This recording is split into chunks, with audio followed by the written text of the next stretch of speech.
Hello, and welcome to another episode of the Cutting Edge Figure Skating Podcast. My name is Kim Dunaway, and in this episode, I'll be covering the women's event at the 2025 World Figure Skating Championships that happened in Boston, Massachusetts this past weekend. What a crazy event this was. Let me just say, since this is my first of four recaps, that the whole weekend was amazing.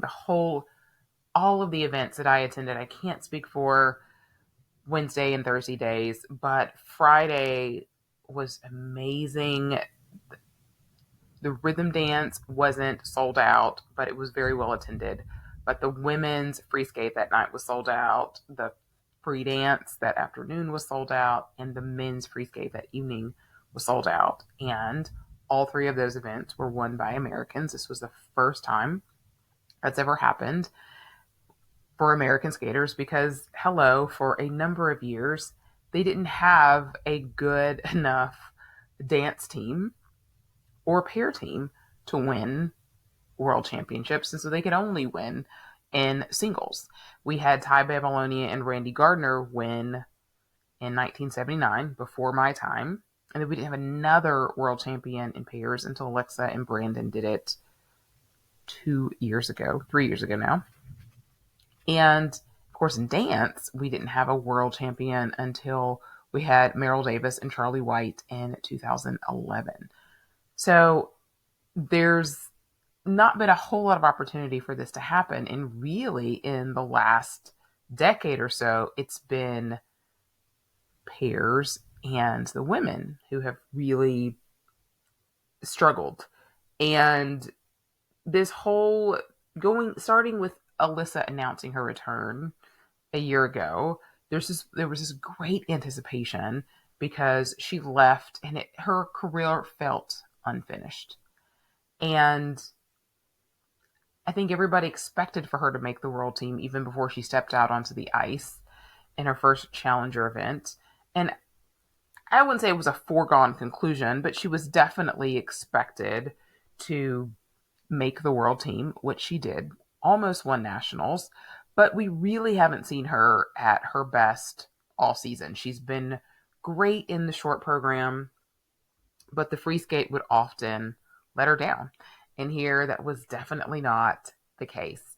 And while it was so loud at all of the three final events that I attended, I think that the ladies' event was the loudest when Alysa won. And I overheard Phil Hirsch talking, and he's a long time journalist for USA Today, and he has covered multiple Olympics, and he said he's been covering figure skating for 40 years, and that's the loudest that he could ever remember in a figure skating event, and that's pretty impressive.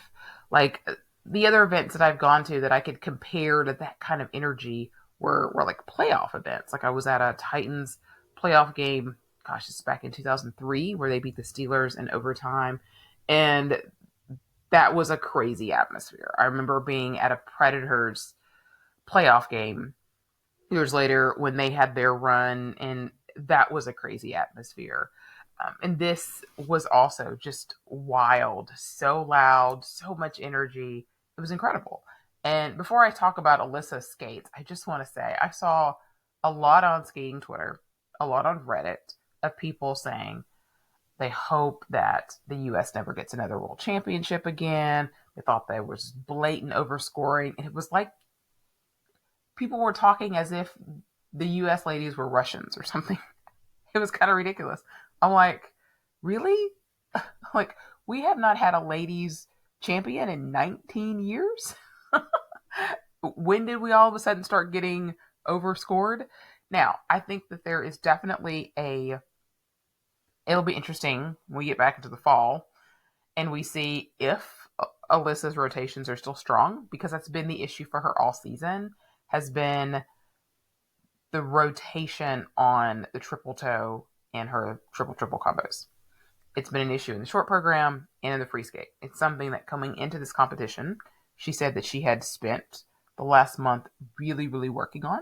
So either she's really worked on it to the point that it was clean, Or, as Chris Holworth said in the short program, he thought it just wasn't called. Now, what I will say is, it did not seem to me to be selective to US. It seemed across the board. I thought the calls were pretty lenient at this competition based on what we have seen this season, where we have gotten just a tremendous amount of calls, and I've talked about on the podcast multiple times. Here, for Alysa, that wasn't the case.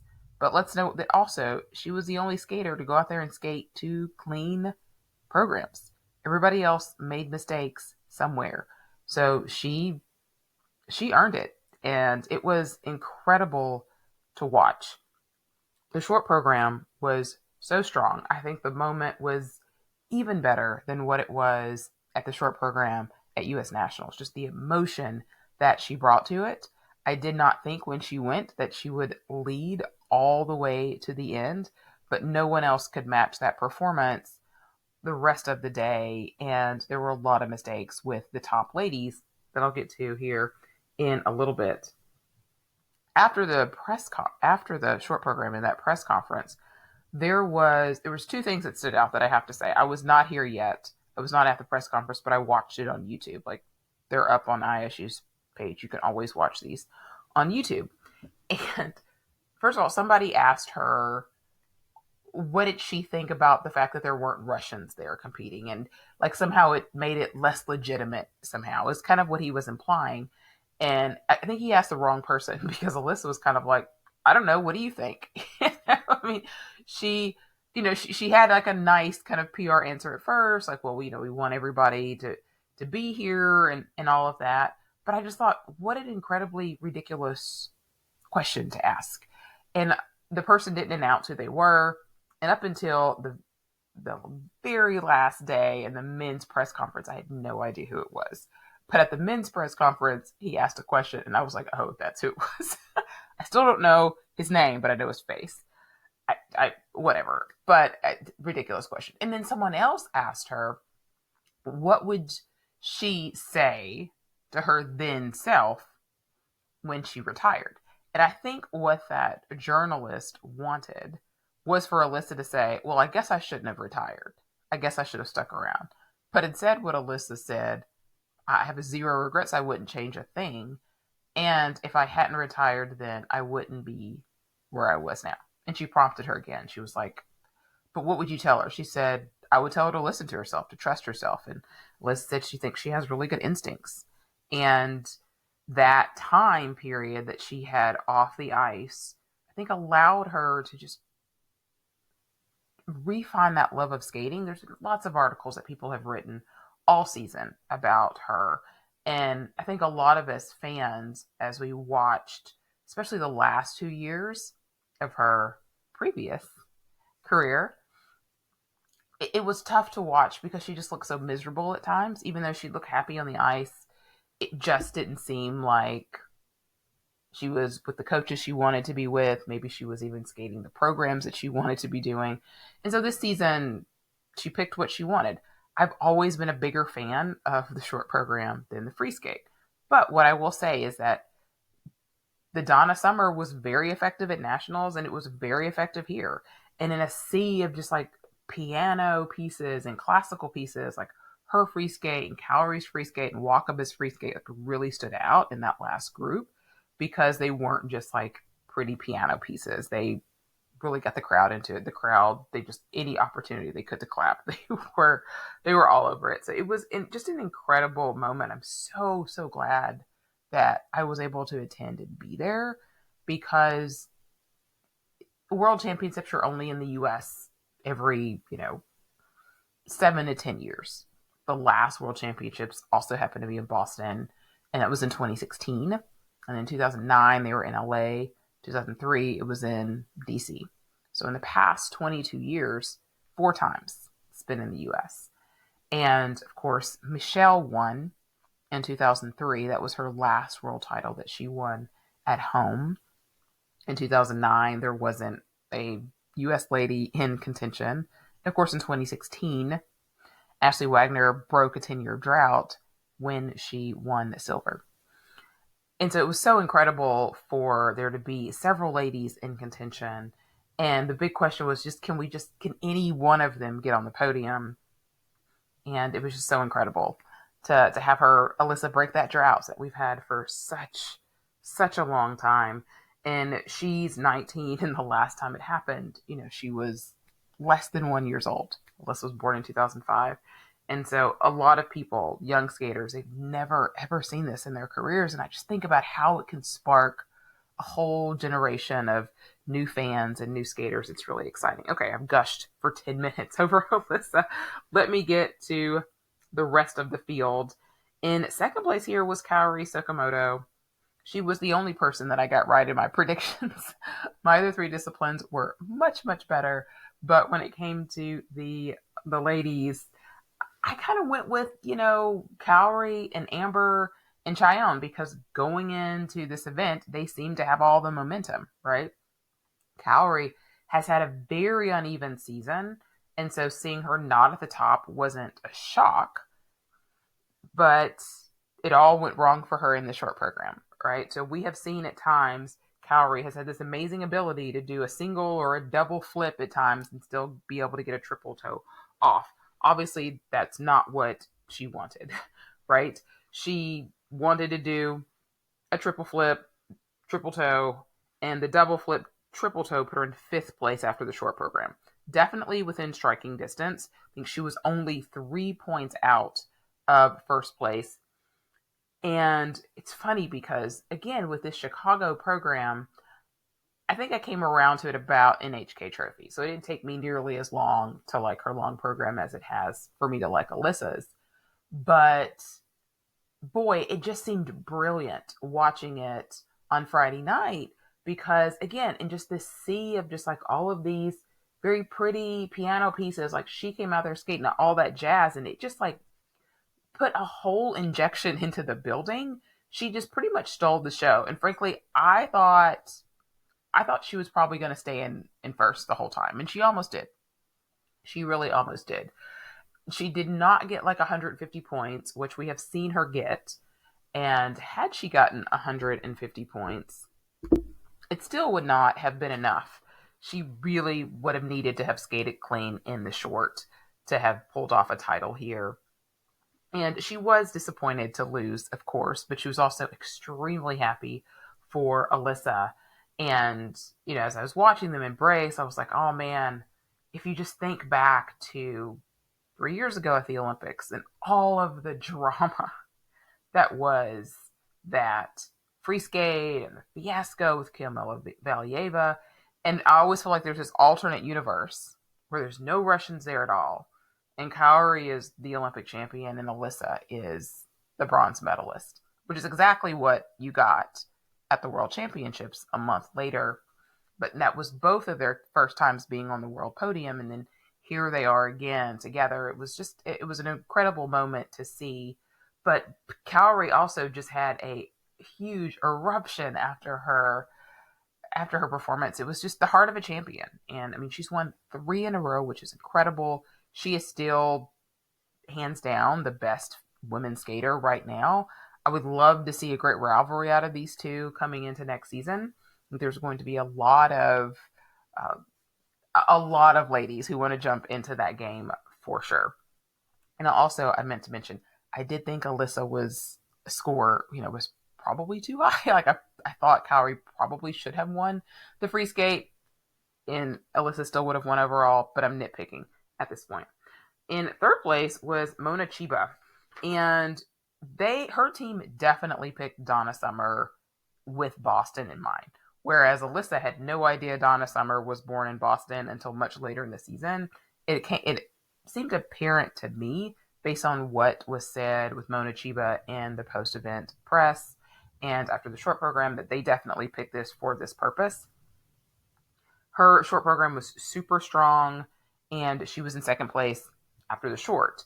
In her free skate, I gotta say, with everybody in that final group, even Madeline Skizis included, I don't know, I might put her and Madeline in the same boat a little bit. I just thought that this program felt a little bit boring for me after watching Kaori, after watching even Isabeau, after Wakaba went.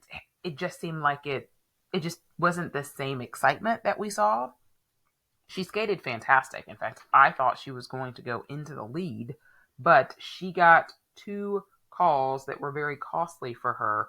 On her triple Salchow, she got an undercall, which cost her about 2.5 points, and she got an undercall on her second triple Lutz, which cost her about 3 points. And so that 5.5 points that she lost there was well over the margin that she was behind Kaori, which is about a little less than 3 points.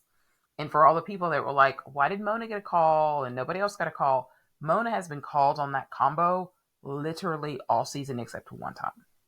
For Continents, strangely enough, when she was sick, she did not get a call on that combo. Every other competition this season, her Grand Prix final, one of the challengers, that trip second, Lutz, has gotten either an undercall or an unclear edge or a Q every single time. To the point where, as I was looking back and looking at that history, I'm surprised her team didn't change something around when you have a jump that's constantly getting a call like that. You would think, okay, maybe we need to move it to the beginning of the performance when she's not so tired, because it would be better for her not to get the bonus, but be able to get full rotation and get full credit for that jump versus an undercall where you're losing 30% of the base value of that jump. It completely negates any type of bonus in the second half.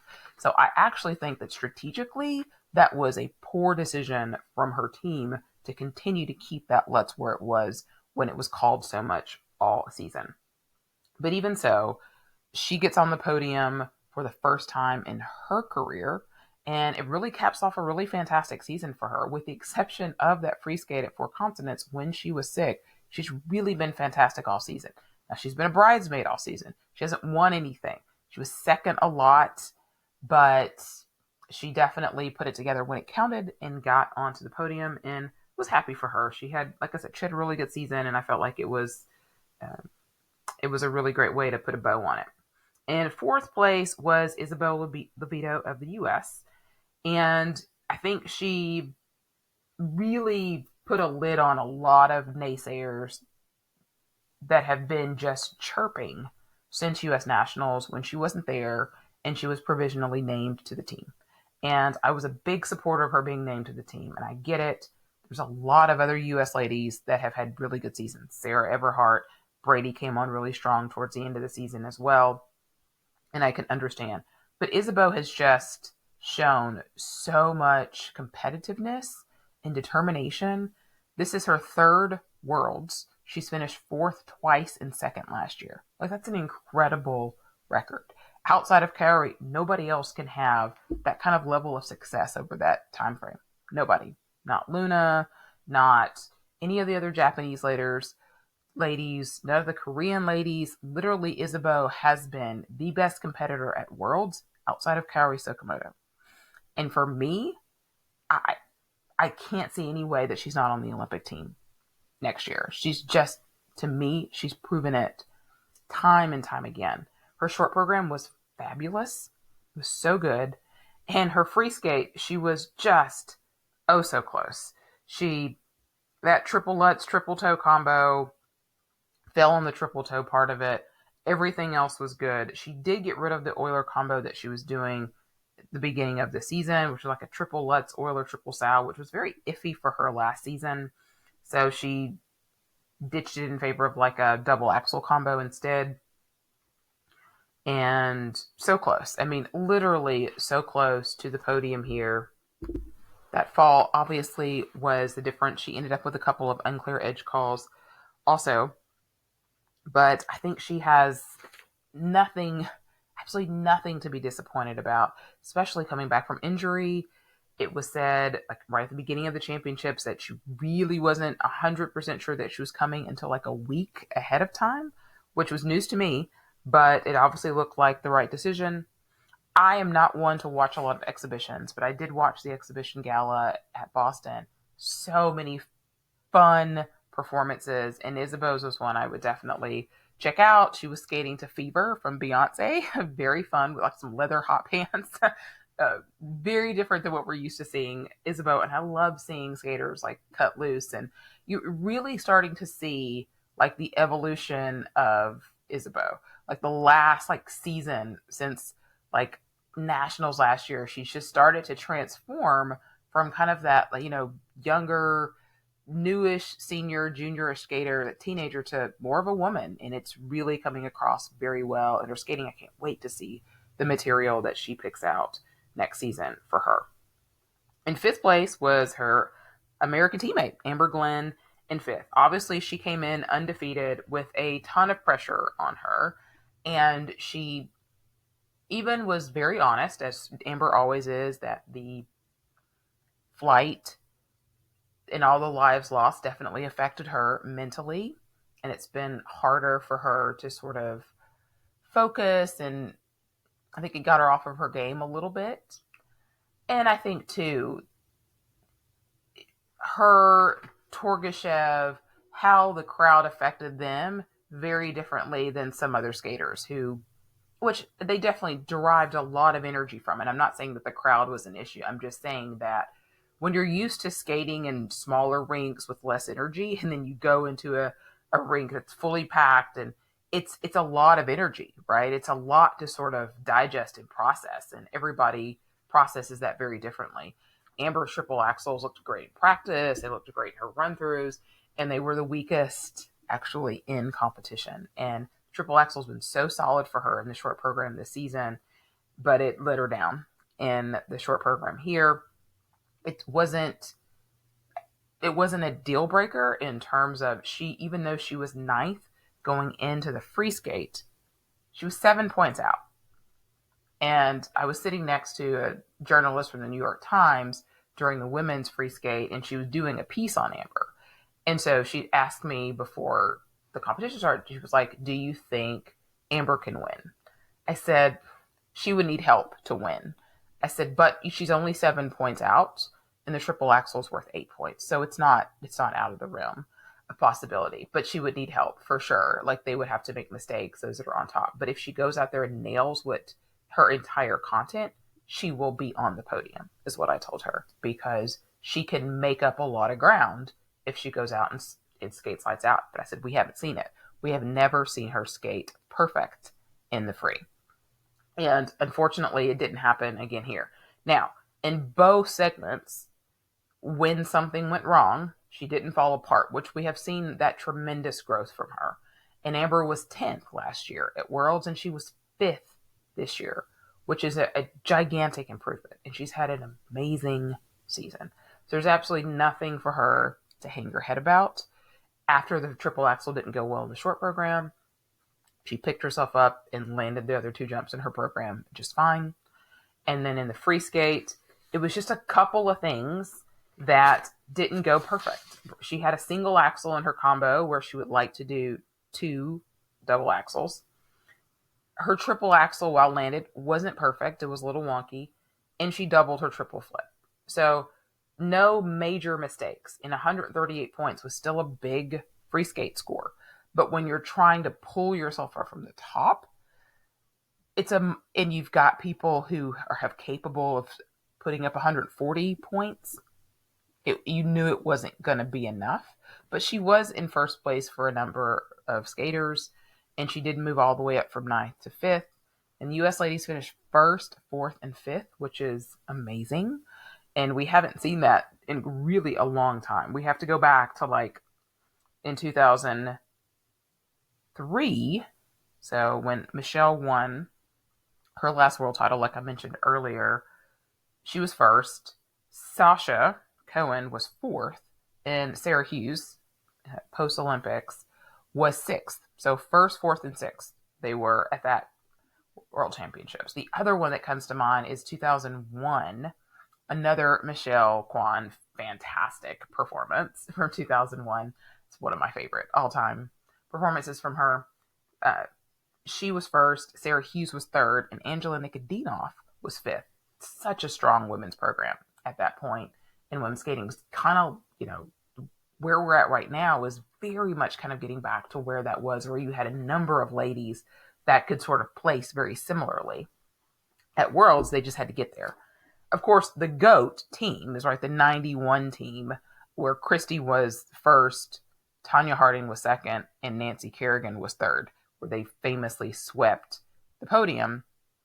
Nancy overtaking Midori Ito, and that was the famous World Championships where Midori Ito did a huge triple lutz, and on her double toe she fell into the boards into a cameraman. And another interesting fact, just fun fact, is at that same 2003 Worlds where Michelle won and Sasha and Sarah, they were all in the top 6.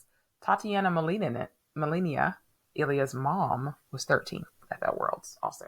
All right, I digress, but really just fantastic showing for the U.S. ladies. And the question becomes from here, are these the 3 ladies that are going to be on the Olympic team?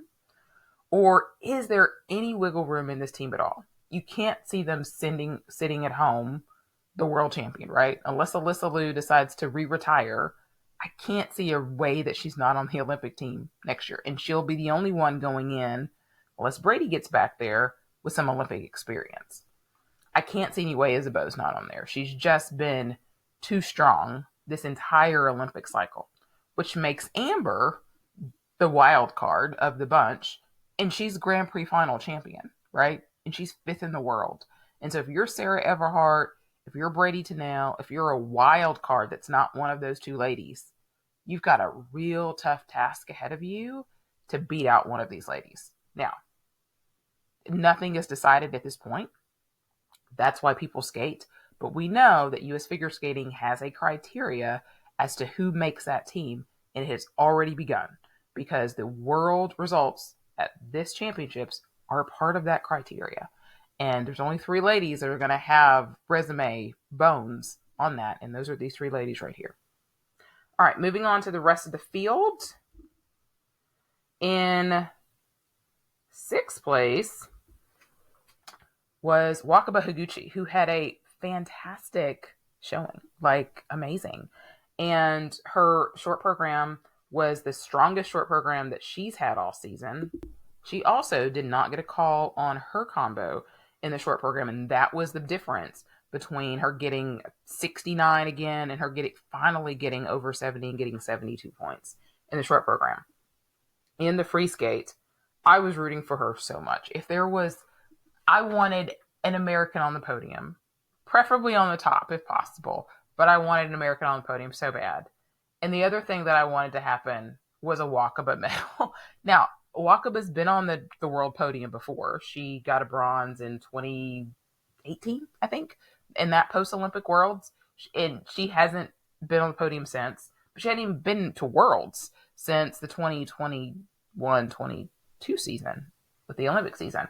She had injuries, and then she couldn't get there. It's so hard to get out of Japan. So this is a fantastic result for her, too. Now, she's the worst of the ladies, the Japanese ladies here, because we had 3 Japanese ladies and 3 American ladies taking up the top 6 slots. But again, I think that this helps her tremendously going into the Olympic season because she showed up and did really well here. I enjoyed both of her programs this season. I enjoyed both of her performances here. The free skate, she had to go after Kaori. There was so much energy in the arena. She turned out of her triple loop and missed her combo, but it looked like she was having a really good time. She really enjoyed the moment at the end. She had a standing O, and like I mentioned earlier, her free skate, I felt like, stood out from the rest because it was just different. You know, you had the 2 high energy ones with Kaori and Alysa. You had the, Mona and Maddie, Skizas, and Isabeau, all with like the pretty little piano, violin kind of music. And then you had Wakaba with kind of this more kind of edgy, dramatic kind of piece. And so it was really, really cool. It was a bummer for her that she didn't have the perfect skate that she wanted. But honestly, the other 3 ladies that all got over 140 points, the best we've seen Wakaba do this season, I think, is like 139. I'm not sure even if she had skated clean that she would have gotten enough to get on the podium, because we know that they love to hold our girl down in PCS. And I don't know what she needs to do to get more in the program components department, but I'm sure that that's something that our team is going to be working on over the summer, because that is the thing that's the piece that's holding her back is the judges. What can they do to get higher component scores from the judges moving forward? All right. See if I can run through some of these others. I feel like I've been really wordy. In 7th place was Nina Pinzarrone, and this was her best event that we have seen her at this season. In her short program, of course, she got a call on her combo, but it was not an under call. A Q it's better than an under. I thought in the free skate, it was, of course, I love this free skate. I've loved it all season. I just thought that she was under incredible pressure here because without Luna, she had to finish in the top 10. If she didn't and they just qualified one spot, that one spot is likely going to Luna if she's healthy. And Nina, who's been fabulous the last 2 seasons, would be unable to go to the Olympics. And so that's a lot. It's a lot. And especially on a season that's been probably more disappointing than it has been high points. She didn't medal at Grand Prix and make it to Grand Prix final and medal at Europeans like she did last year. And last year at Worlds was very disappointing for her. She had the nosebleeds and all the things. So I just thought for her to nail everything under that incredible pressure just said a lot about her. And she got 131 points in that free skate, and that was with 3 calls. So if she can get the rotation together ever, she could be in the neighborhood of that 140 point, which would be transformative for her. But Benoit knows what to do with Nina when it comes to her choreography and her packaging. It's all done so well. In 8th place was Nina Petriona of Estonia, and she was coming off of a big win, of course, at Europeans. She also came from behind to win the Road to 26 trophy over Isabeau just last month also.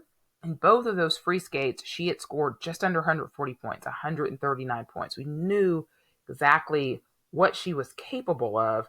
Unfortunately for her, she was working from behind because in her short program, she just got off a double toe in her combo instead of a triple toe.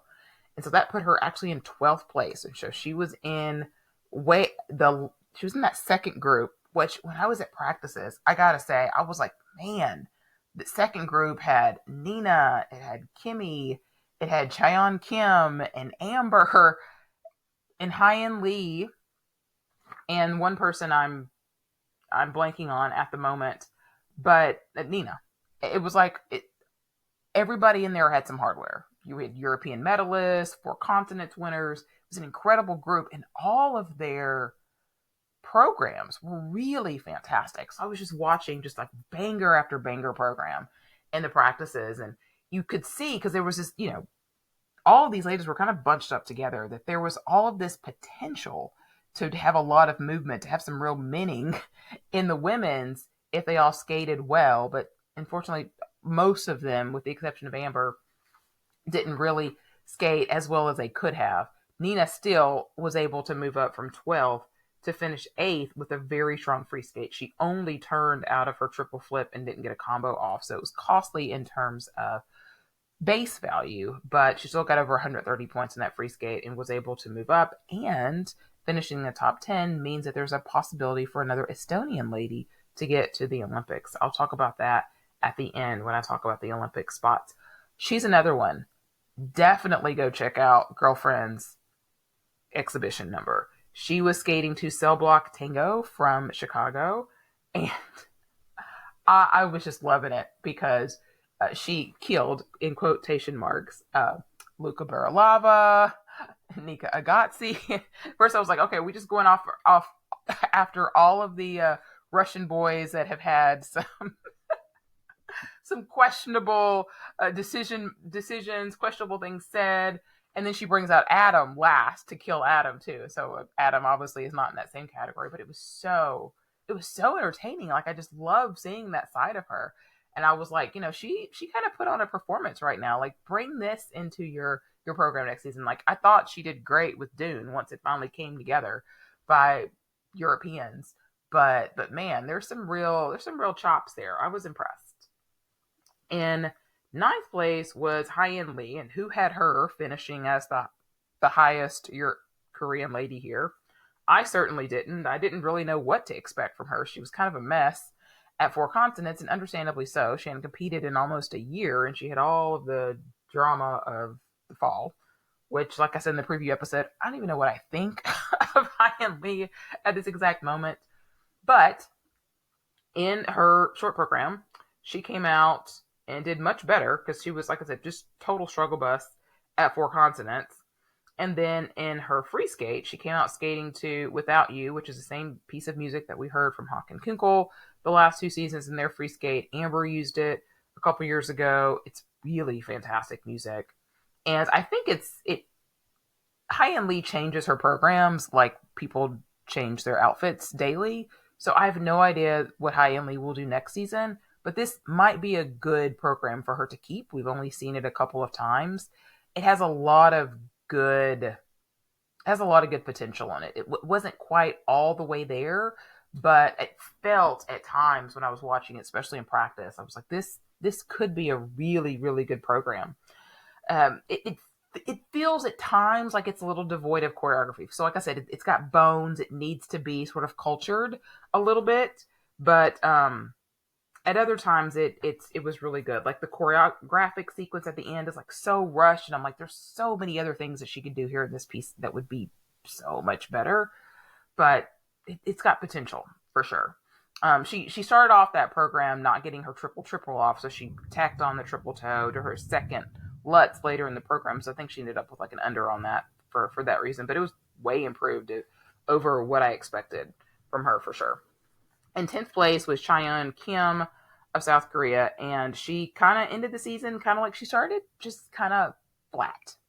She peaked in January and February, unfortunately for her. In the short program, she fell on her triple toe and her triple Lutz triple toe combo, and she was devastated, and understandably so, coming in, hot. 148 points that she got in four consonants. So big expectations for sure. Probably trying to maintain those 3 spots for Korea. And when I was watching the practices that morning before the free skate, she was having so much trouble doing her triple Lutz on one side of the rink. The side of the rink that she does it the first time, no problem. Nailed it every time. Nailed it in the warm-up before she skated. Not in the warm-up, like the little 6-minute warm-up, but literally like while she was waiting for, I think it was Petrokina's scores. Nailed it in that same place. But on the other side of the rink, for whatever reason, she could not land it. Practice didn't go well for her in the performance, in the competition either. And just no emotion in her performance at all. She's just nervous. I mean, she's not one that brings a lot of emotion anyway, but it's definitely more enjoyable when she's skating well versus it just kind of feels like cold fish when she's not. And maybe it came across better on TV, but in person, I'm 2 sections up, in the media seating, but I just felt nothing from her. And when you're clawing and trying to come from behind, to me, you've got to put everything that you've got into that performance. And I just didn't feel like we got that from her, unfortunately. She didn't have any falls, but she had errors on 2 of her jumping passes, and she got 20 points less than what she got at four consonants. And, probably about 10 points was the Lutz. Instead of, doing a triple Lutz double axel combo, she did double Lutz, and that was very costly. It was about 10 points. And then her PCS were 7 points less here than what it was at four consonants, which understandably so. Like I said, we didn't get a whole lot from her, unfortunately. All right, moving on to 11th place was Madeline Skeesis, who was so close to qualifying a second spot because she was in 6th place after a fabulous short program for her. Like the best short program she's ever done, the best of her career. Level 4s on everything, didn't get a call, almost got 70 points. You knew it was going to be really tough for her just based upon everybody else that's in that top 12 to stay in the top 10. And she popped that opening Lutz. She still got the triple toe off, so she was like manifesting her inner Kaori. I thought she had great fight, and she was really hoping that it would be enough. You could see her in the kiss and cry, just like trying to do the math in her head. Like, was it enough? Was it enough? She didn't get any calls, but that triple Lutz was the difference between her finishing 11th and finishing 10th and, sending another Canadian lady to qualify a spot. But, I feel kind of like I did with the Canadian men. Like, they haven't been strong enough over this Olympic quad to even warrant a second spot anyway. So for me, it's more important to see Maddie skating much better it would be nice to have the second spot for sure. It would be nice for it not all to be on Maddie's shoulders, assuming it's going to be Maddie at the Olympics again next year. I haven't seen enough out of Kaya Reuter or Catherine Midland. Spence came out of nowhere this year, and Sarah Maud Dupuis got quite a ways to go technically and artistically. So to me, it's kind of Maddie or bust. But she was so close, and valiant effort. In 12th place was Kimi Rapon of Switzerland, and she was just very much the opposite this season of what we have seen from her in the past. In the past, she's been very strong on the free skate, coming from behind from whatever mistakes she made in the short program. And this year, it's been just completely opposite. She has been so strong in the short program, and then the free skates have just been weaker for her. She had no mistakes in the short program here. Didn't get a great score, but that's been kind of what we've seen. She doesn't get a lot of GOE on her jumps because she doesn't get a lot of height on her jumps. And then she has great spins, but the rest of the in-between movements could definitely use more, I don't want to say more work, because at times I feel like I see like some extension, but it doesn't. I don't know if it's a choreography thing or a style thing, but it hasn't been showcased really well. So her PCS are always behind, and it really drives down the score. But even so, she was in that same group as everybody else, that she was just like, she was definitely within reach of the podium. She would need help because we haven't seen her score 140 points, right? But she can definitely do a really bangier free skate and move up. But unfortunately, in this free skate, she fell on her opening triple lutz and her triple flip. So I was like, oh my gosh, we're having a Sasha Cohen moment from the Olympics where you fall on the first two jumps and you're just like, it can go one of two ways from there, right? You can pick yourself back up and nail everything else, or you can totally fall apart, right? The crowd was incredibly supportive of her. They started clapping immediately after she fell that second time, just tried to push her through. And to her credit, she did not make any more mistakes. I know she was so disappointed. You could see it all over her face in the kiss and cry. But I thought from the opening that she had that there was a lot of fight in her. In 13th place was Laurinaki Gutmann of Italy. And unfortunately for her, did not do enough to finish in the top 10 to get two Italian ladies. So she will be duking it out with her other Italian ladies. Most likely Anna Pizzetta for that one spot at the Olympics. In the short program, she does this great triple toe combo, and I thought she had it, but she fell on that second triple toe, and unfortunately that put her in that third group. And in her free skate, the first half was great, but she had two mistakes in those last two jumping passes on her second lutz and on her triple loop, and just wasn't able to really move up. So we really haven't seen that same Laurinaki Gutmann that we got in Finlandia, unfortunately. She's pretty strong, I thought, at Europeans, but it feels like it's been kind of like this all season. An improvement over what it was last year, an improvement over what it was 2 years ago, but still not yet consistently putting out clean skates. In 14th place was Sofia Samoltakina of Kazakhstan. I think it was in the short program with her. I could be wrong. It could be someone else. I felt like Kirsten Moore-Towers, who was doing the commentary with Chris Horth, who I thought was great on the 2 days that I listened to it, I feel like she was commenting on her in-between choreography. I could be wrong.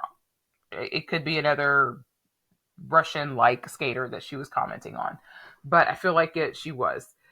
What I found with Sophia, watching her both in practice and in the competition, she skates with just a lot of speed throughout her jumps.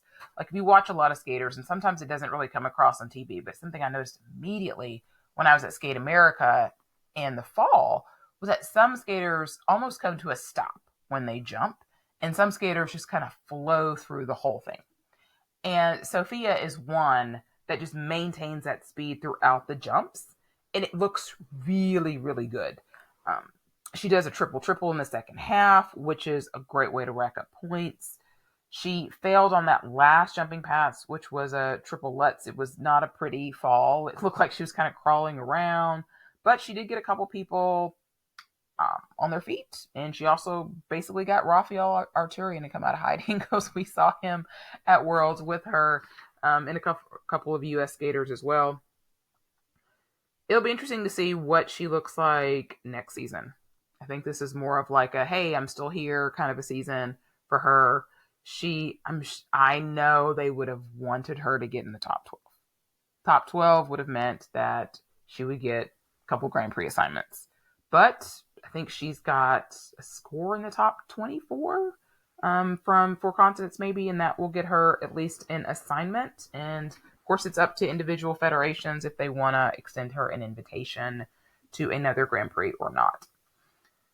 All right, so the last skater I will talk about briefly, Lauryn Shield of France. I thought she found a little bit of that form from Europeans last year in this free skate. She looked thrilled after it as well. She is someone that, France needs mightily to do well because you've got two really good men. You have a, who knows, big question mark on their new dance team of Fournier Baudry and Cizeron, but you could potentially have a dance team that would score more than what Lopareva and Brazil would in a team event. They have a not great pair team in the Kovalevs. And so their medal chances, I think, are very slim, but they would be greatly helped by Lauryn just really doing her absolute best. All right, a couple of other people that I will just mention. Linnea Cedar of Finland, who finished in 18th place. We saw 3 different Finnish ladies at Finlandia Trophy, and she was not one of them. But I just thought her free skate was just a delight. I really enjoyed her. And then poor Katerina Kurakova finished 20th here, which she did at least make the cut, unlike Europeans. And she, in her free skate, she ditched the triple Lutz Euler triple Salchow combo that she's been doing. I thought she really fought all the way through it.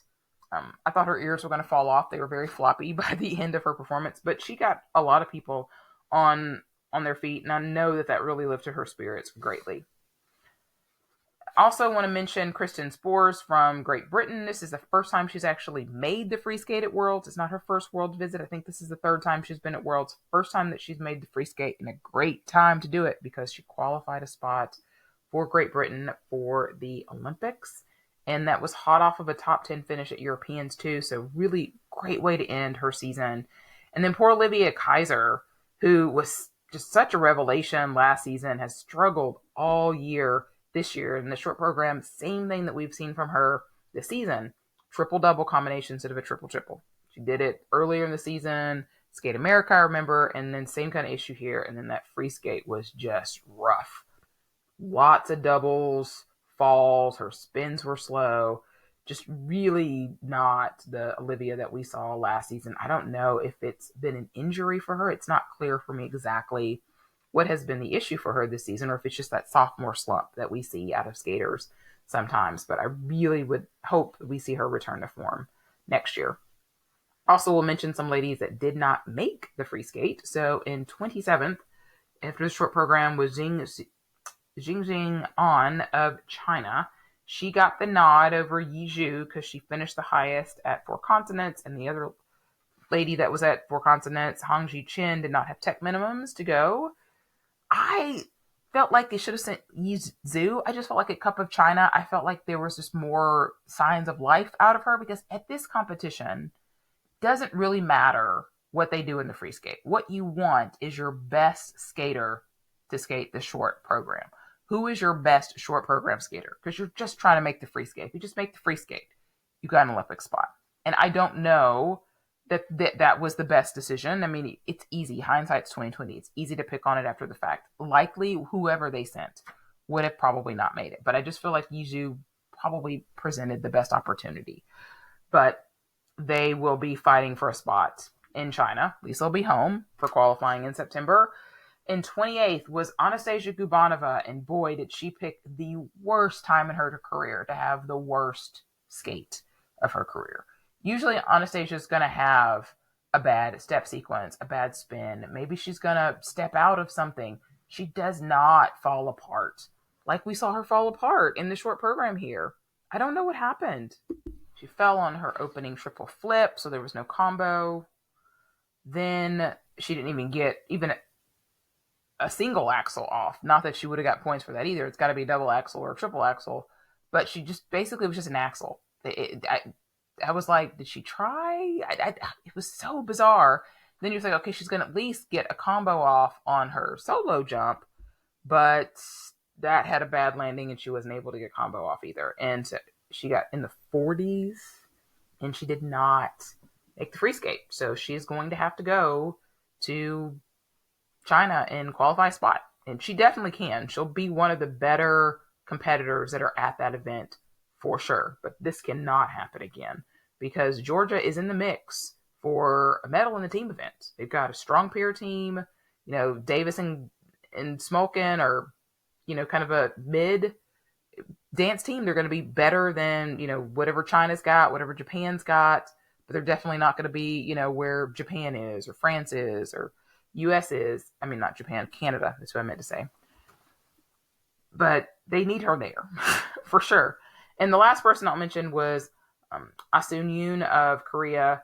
And her not making the free skate meant that if Hae-in Lee and Chae-yeon Kim had qualified high enough placements to get 3 spots, they were going to have to send someone to qualifying to do that, which you would think would likely be Jia Shin, who will be moving up from juniors, who's had a fantastic junior career, not this season, but in the past she definitely has. But no, they do not finish with enough placement, so it doesn't even matter that she didn't make the free skate. They only have 2 people to send anyway. All right, before we talk about Olympic spots, got to give out a Pamchenko Award for these championships. And I mean, Kaori's free skate was amazing, you know, but obviously it's got to go to Alysa, right? I'm going to give it to her short program because that was really the game changer. Having her, you know, with the lead going into the free skate, I think made all the difference in the world. She skated not in the last 2 groups because she's coming back and she didn't have enough world standing points to get in one of those last 2 groups like you'd like at a world championships, and just maintain that lead after she skated was really phenomenal. So she definitely gets the Pamchenko Award, Comeback of the Year Award, all the flowers, all the things. All right, let me quickly go through these Olympic qualifications.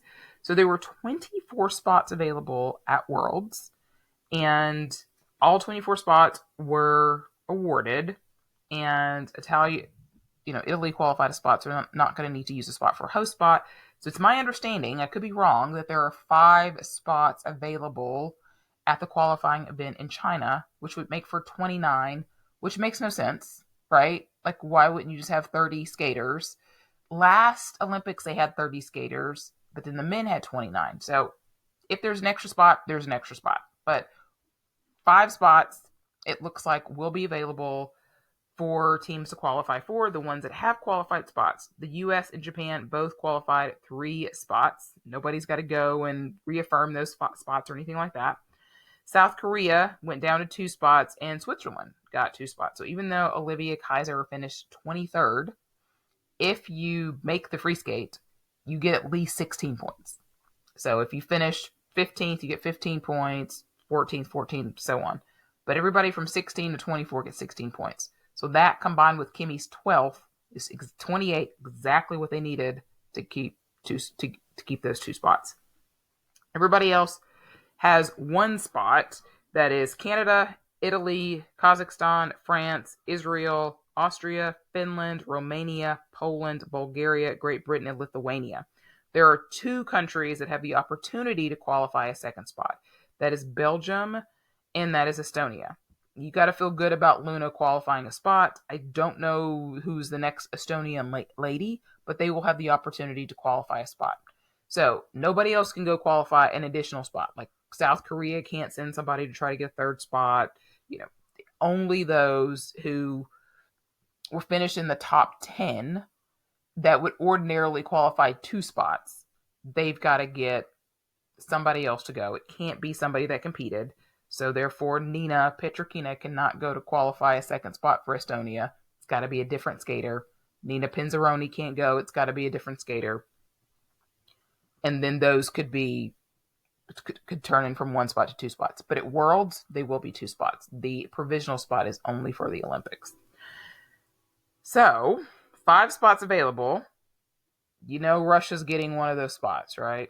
Luna looks good to get one of those spots, and I'd put Gabanova as one of those spots. So everybody else, China, other teams that are going to, there's basically 2 spots available in my eyes right now. But, we can deep dive into that much later. It's just fun to have these conversations now. But I'm 55 minutes into a very long podcast. And I think I got most of what I wanted to say out. Thank you guys so much for listening. And you can find me on all the socials at iSkate Podcast. You can find me on Instagram, Threads, X, Blue Sky. You can send me a line at thecuttingedgepod@gmail.com. I'll be coming out with 3 more recaps for each of the disciplines here. I hope you had a great weekend watching skating. I hope that you had as much fun as I did. And for those of you that were at the event, I know you did because you guys told me. Have a great rest of your day.